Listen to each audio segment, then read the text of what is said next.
Thanks for clicking! Canada's banking regulator, OSFI, is considering a revamping or potential removal of the mortgage stress test. This according to a recent Bloomberg interview with OSFI's head, Peter Routledge. Oh, you. Maybe. As we'll see today, Routledge appeared on Bloomberg to discuss not only the extent to which TD embarrassed it by getting a $3 billion fine for fraud in the US. Seriously, that was the literal question. How embarrassing was this TD thing for regulators in Canada? What's he expect him to say? Frankly, I'm depressed and ashamed. But Routledge also took the time to go over not only some of the changes that OSFI is considering for mortgage qualification, but also its worries over the mortgage renewal wave. However, a whole bunch of fixed-term mortgages are going to be renewed between now and the end of 2026. I think it's more than 70% of the mortgages. And this was obviously surprising coming from that interviewer especially, as when he interviewed Phil Soper, the CEO of Routledge the week prior, he didn't appear to know how many mortgages were coming up for renewal when Soper said that the renewal crisis was overblown. Actually, as we'll see later, this interviewer appeared to all of a sudden understand what journalism is. It's your job, though, as a regulator, to detect these problems. But regardless of the pageantry, puppetry, and paid hackery that is the Canadian media, this interview with OSFI's head did give us some insights as to what Canadians can expect on mortgage qualifications as the mortgage renewal comes closer. So what I want to do today is go over Routledge's interview with Bloomberg, take a look at some of the changes being considered by OSFI as well as its worries over the renewal wave, and then take a look at Bloomberg's successful attempt at journalism. Speaking of attempts at journalism, the Bank of Canada is set to make its interest rate announcement next week and hold a press conference thereafter, where we'll see Canada's titans of journalism grill the Bank of Canada governor. Probably not, but we'll see if they do. We'll obviously have an update out on that press conference on this channel. Click like and subscribe if you want to get those updates, but for now, let's get into this interview.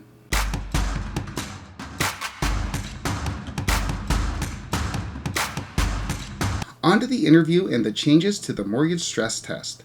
As mentioned, OSFI is considering removing the mortgage stress test altogether and implementing loan-to-income guidelines for the banks. The stress test, while by and large being better than not having it, missed some risk concentrations, particularly around variable rate mortgages with fixed payments.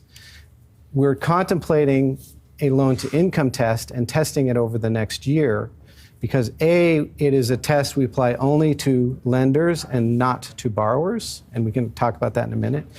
And B, our back testing suggests it would have done a better job at containing those risk concentrations I just mentioned. Yeah, so a few things to unpack here. First off, the loan-to-income ratio, or the LTI, which limits the number of mortgages that banks can hold on their books, which exceed 450% of the borrower's income. Right now, OSFI mandates that every borrower be qualified at the mortgage stress test, which mandates that borrowers qualify at either 5.25% or 2 points above their contract rate, the rate they actually pay, which OSFI says has led to some major misses on the big stresses occurring in the system. Mainly those borrowers taking variable rate mortgages with fixed payments, those mortgages that have been stretched to 40, 50, 90 years, held by TD, CIBC, and the Bank of Montreal that we've talked about before on this channel. It's those mortgages that were not prevented by the current mortgage stress test that the regulator warned about in its most recent annual risk outlook. OSFI has called those loans dangerous, in that they can put homeowners at risk of an increasing mortgage balance and thus a higher risk of default.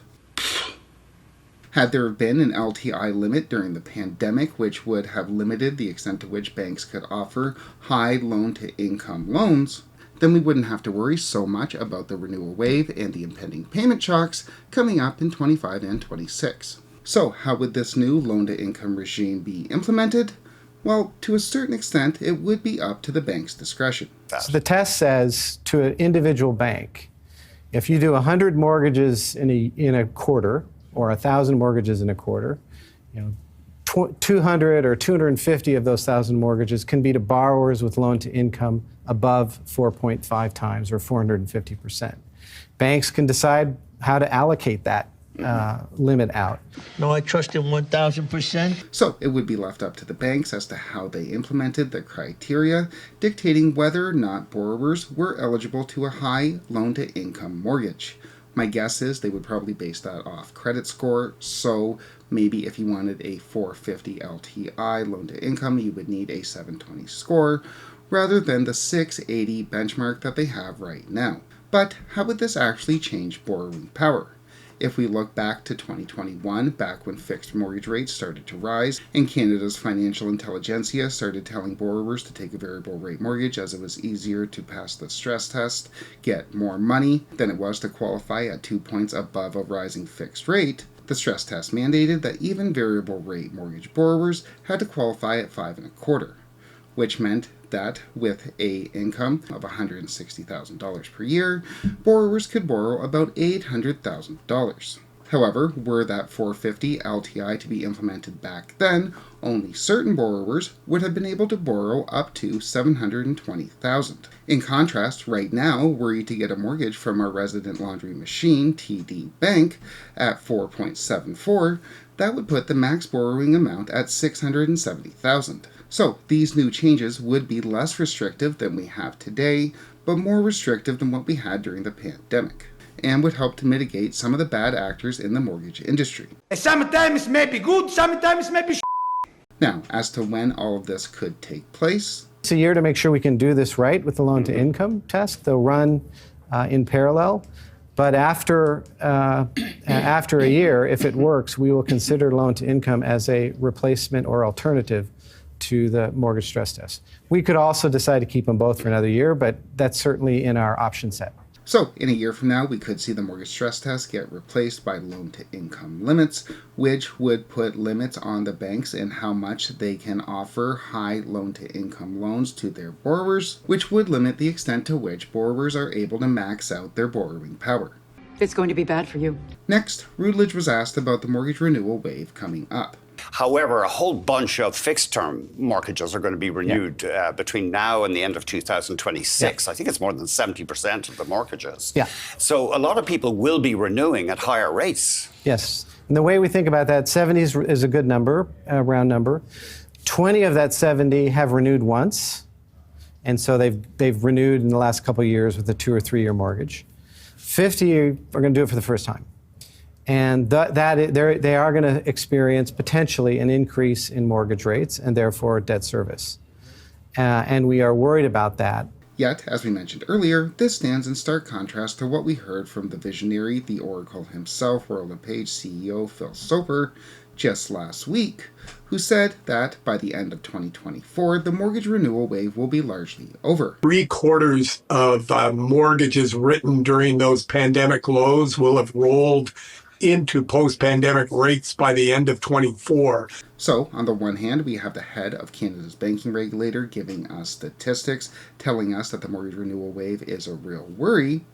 And then, on the other hand, we have Phil, young people should look at variable rate mortgages in 2021 Soper, telling us those worries are overblown. What do you think?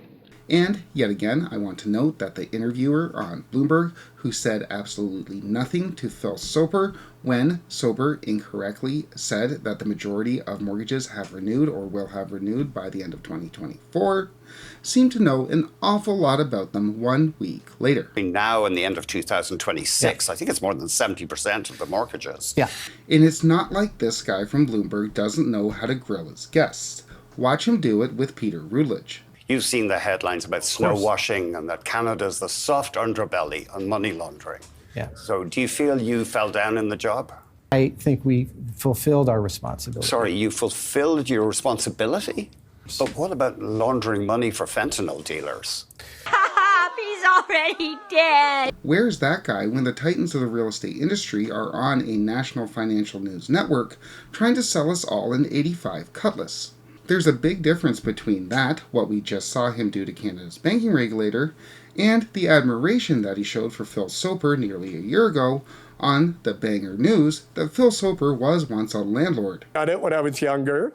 And remember that the next time you see all of these experts paraded across the news networks.